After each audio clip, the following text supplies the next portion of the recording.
Hi,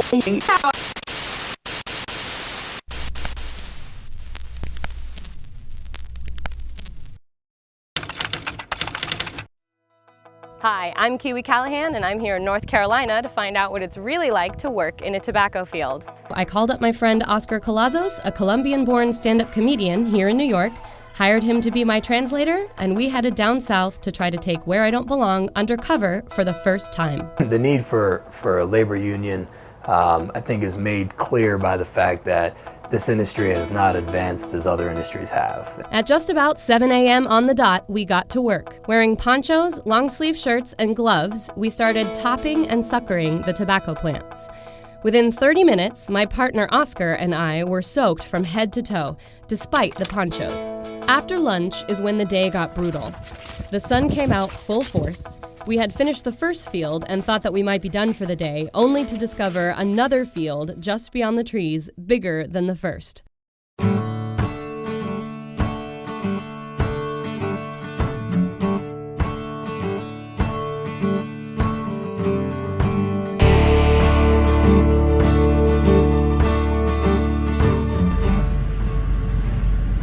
Why there be one flower left?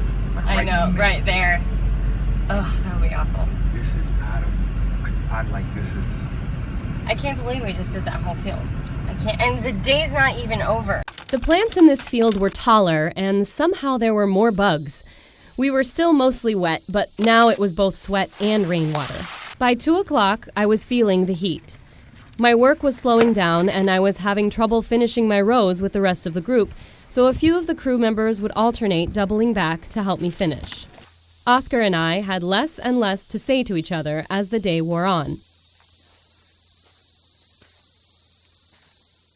You know, each crop has, there's nothing out there that's easy, certainly. Tobacco is, particularly problematic because it's done during the hottest part of the summer. The nicotine and the chemicals on the plant, often absorb into your body, and it's called green tobacco sickness. La gente se entabaca is what they say in Spanish.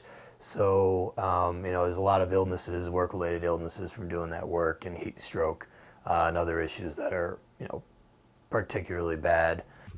By 4 p.m., I had a wicked headache, and I was feeling dizzy and nauseous. According to my phone, our heat index was 97 degrees, but the others in the group didn't seem to lose any stamina. One kid with dimples and a round face kept telling me jokes and offering me water from his canteen. When we finally finished the larger field at about 5:30 p.m., we were told that we were wrapping up early. The next field was over an hour away, so by the time we got there, we wouldn't be able to get any real work done before dark. The crew leader took our names on a sheet of paper. We were told that we could pick up our cash on Saturday at the bodega where we had met him that morning. When we told him that we were leaving town on Friday, he told us that he would try to get us the cash by then. We made $8 an hour, not including the lunch break, earning us each $76 for a 10.5-hour day in the heat. We never heard from him again, and we never saw our cash. People being paid $7.25 or $8 for literally some of the hardest work in this country is really just a shame. And even with that, on top of being paid $7.25, there's just endemic wage theft. So, a couple hours missing from your check, a couple dollars missing from a check. People saying, oh, well, yeah, it's $7.25, but you got to pay me for a ride, you got to pay me for drinks, you got to pay me for food. And at the end of the day, people are really just making, below poverty wages for some of the hardest work out there. We finally got back to the hotel, where I promptly picked a spot in the middle of the floor and stayed there to try to get the room to stop spinning. Oscar brought me soda and water to try to settle my stomach. I love that guy was just like, first day is always the hardest. It gets so much easier as you keep going.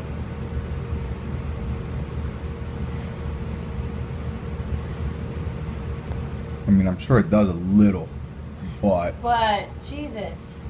I sat there for a while. I don't actually know how long it was, until I felt okay enough to stand up and shower.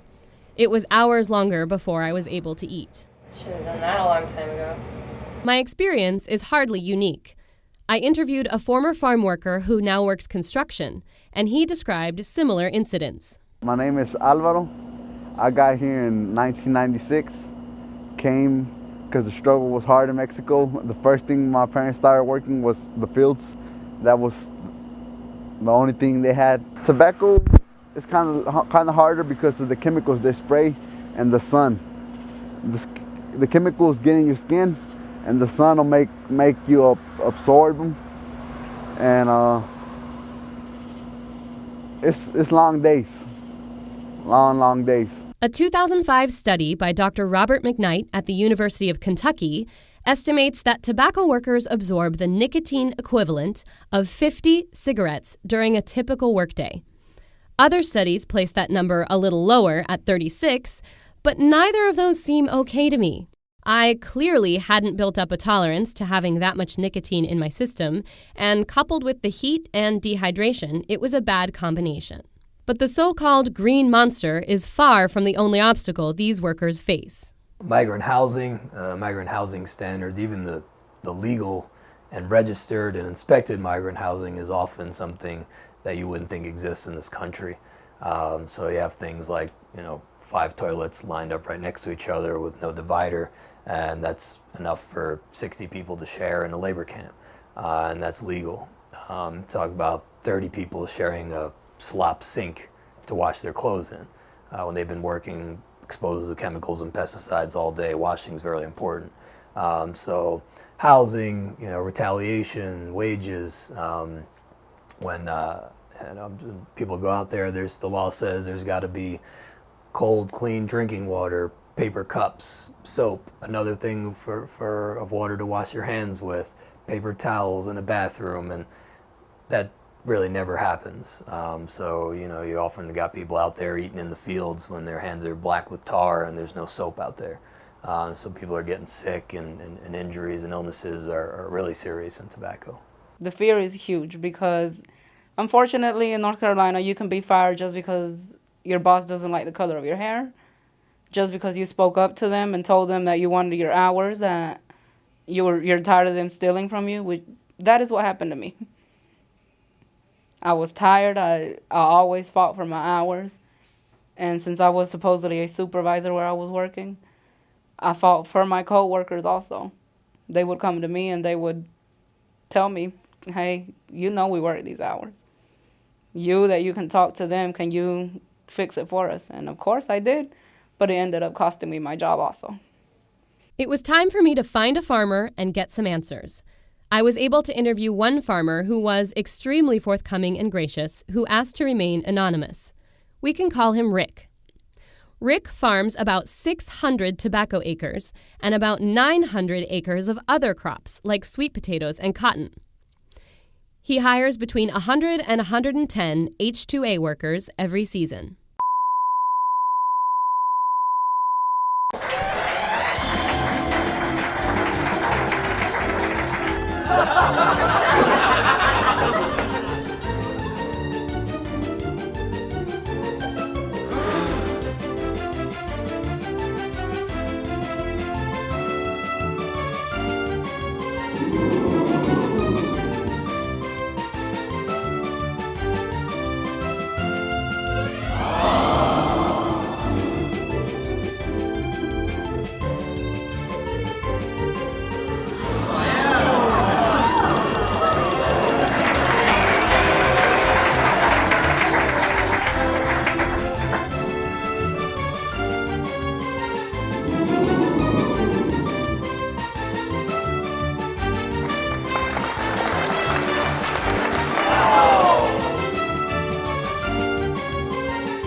Rick said he has some workers who have come back to work on his farm for more than 15 years in a row, and they show him improvements that they've made on their homes and in their lives because of the work that they're able to get here.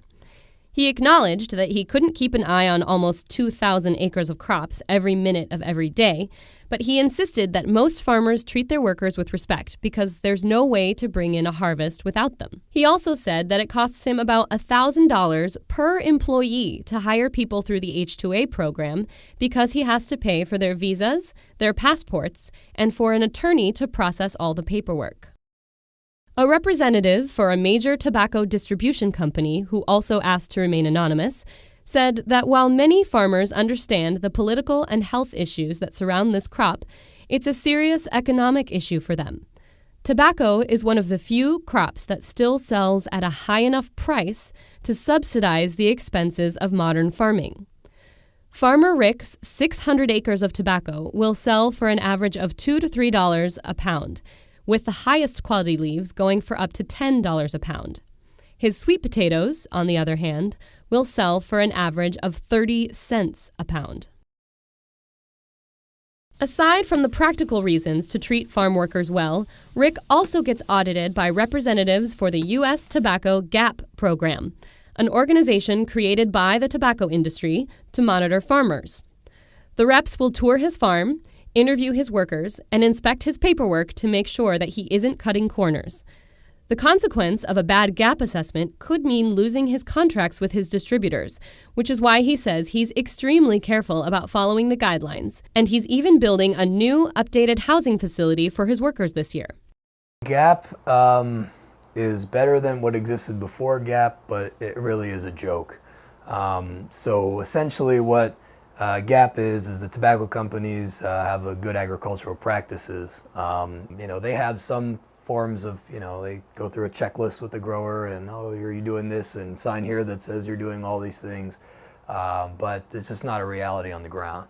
So, some growers are, I also should say up front that some growers, do everything they can to comply with everything, and are good people and are trying to do the right thing. But with GAP, they have some sort of auditing procedures, but they're really laughable. So, for example, Reynolds American came out with their audit report that they've come out with every year since 2011 in response to our campaign. And every year they have 97 to 100% compliance. They interview workers and they say that they've never had a problem, that they're really happy with their pay, their work conditions, their safety, and it's just not a reality. There's just, you're out here in Eastern North Carolina, you throw a rock and you'll see a violation. They'll do some auditing, but when you're talking about field work and you're talking about possibly dozens or hundreds of fields for one employer that are all scattered throughout Eastern North Carolina, whether it's the Department of Labor, GAP auditing, tobacco companies, there's nothing that will really get you to compliance like workers having a voice on the job and not fearing retaliation. So the workers that you worked with that were out there without a bathroom, without water, without soap, those people need to feel confident to say, I need my bathroom, I need my soap. And the reason they're not is because they feel that if they were to say that, they would be out of a job.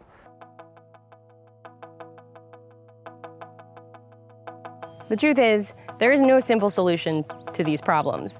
Nobody down here is out to get anybody else. The problem is that you have one enormous segment of this industry that does not have representation, that does not have a seat at the table. The tobacco companies, well, they own the table, so they can have as many seats at the table as they want. The farmers and the growers and the distributors are all organized in co-ops and collectives and growers associations, and granted, those are more economic arrangements, but if they wanted to leverage those associations to put pressure on the industry, they could. The only people who don't have a voice in this situation are the farm workers themselves, who are out there every day doing the work. Unfortunately, until those people have a voice, until they can speak up without fear, until they have someplace to go when something does go wrong, the industry is not going to be fair to them. But don't take my word for it.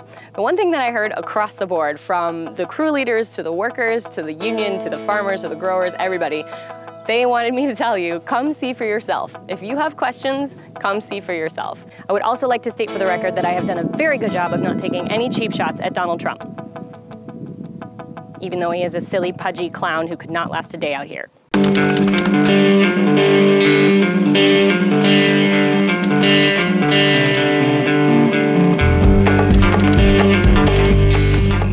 So today I took a break from my usual activities in New York City, and I took a little trip to North Carolina to work on tobacco fields. Let me tell you, this is just mind-blowing, really. I'm getting paid $8 an hour. I have to work 11 hours, and it's like maybe about 90 degrees outside, and I'm between shrubs that are just about as tall as me.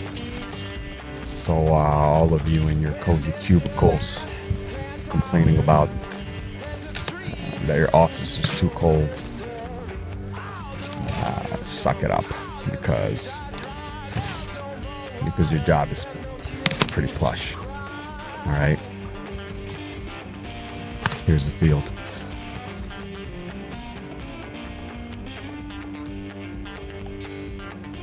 Talk about being an immigrant. It's a